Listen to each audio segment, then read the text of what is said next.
আসসালামু আলাইকুম এভরিওয়ান, কেমন আছেন আপনারা সবাই? আশা করি ভালো আছেন। আলহামদুলিল্লাহ, আমিও ভালো আছি। তো আরেকটি নতুন ভিডিও নিয়ে আপনাদের সঙ্গে হাজির হলাম। আশা করি আজকের ভিডিওটা আপনাদের ভালো লাগবে। তো আজকে আমরা মা মেয়ে রান্না করছি রামেন। মেয়ে মূলত রান্না করবে আর হেল্পার হিসাবে আমি থাকবো। প্রথমে তো দেখতে পারলেন সমস্ত ভেজিটেবলস কেটে নিয়েছি, নিয়ে ধুয়ে ঠিকঠাক করে রেখে দিয়েছি। আর আমার মেন শেফ মানে হেড শেফ রান্নার জন্য প্রস্তুত।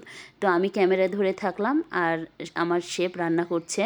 তো প্রথমে তো দেখলেন গাজরটা একটু হালকা ভেজে নিল, তারপর ফুলকপিটাও ভেজে নিচ্ছে, আর এইদিকে সসেজ সেটাও ভেজে নিচ্ছে। তো এই তো ভাজাভাজি শেষ। এখন রামেনের যে ডিম খাবো রামেনের সঙ্গে, সেটা সেদ্ধ করেও নেওয়া হলো। তো এখন সবগুলো উপকরণ রেডি। এখন আমরা এখানে নিব মানে যে রামেনটা সেটা সেদ্ধ করে নিব। তো আমরা মিস্টার নুডলসের কোরিয়ান ভার্সন ওটা নিয়েছি।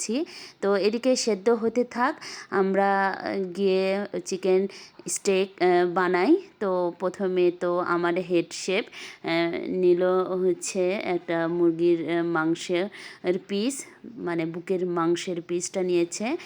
তারপর সেটা বাটারের সঙ্গে ফ্রাই করে নিচ্ছে। আর এর মধ্যে শেফ কী কী দিয়েছিল আমাকে দেখায়নি, বলছে আমি নাকি ওনার রেসিপি চুরি করব। তো যাই হোক, যতটুকু বুঝলাম যে এখানে দিয়েছিল সয়া সস, তারপর দিয়েছিল একটু আদা রসুন পেস্ট, জিরার পেস্ট, আর তেমন কিছু দেয়নি। দিয়ে ওটা ভেজে নিল। আর বাটার দিয়ে ভেজেছে, সঙ্গে একটা রসুনের কোষও দিয়েছিল। তো এই তো মোটামুটি রামেন তো রেডি হয়ে গেল। এখন ডেকোরেশনের পালা।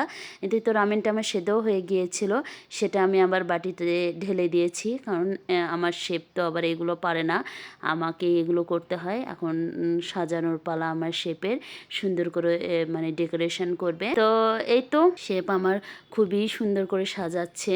প্রথমে বাটিতে তো রামেন আমি দিয়েই দিলাম, তার উপর দিল গাজর, দিয়েছে ফুলকপি যে ফ্রাইটা ছিল সেটাও দিয়েছে, আর চিকেন স্টেক যেটা ছিল সেটাও দিয়ে দিল এক পাশে, আর দিচ্ছে সসেজ। তারপর দিয়ে দিল সেদ্ধ করে রাখা ডিম। তো খুবই মজা হয়েছিল। আসলে কি বলবো, আমার শেফ খুবই ভালো রান্না করে, মাশাআল্লাহ মাশাআল্লাহ। এখন ভিডিওটা এডিট করতে বসে খুবই খেতে ইচ্ছা করছে।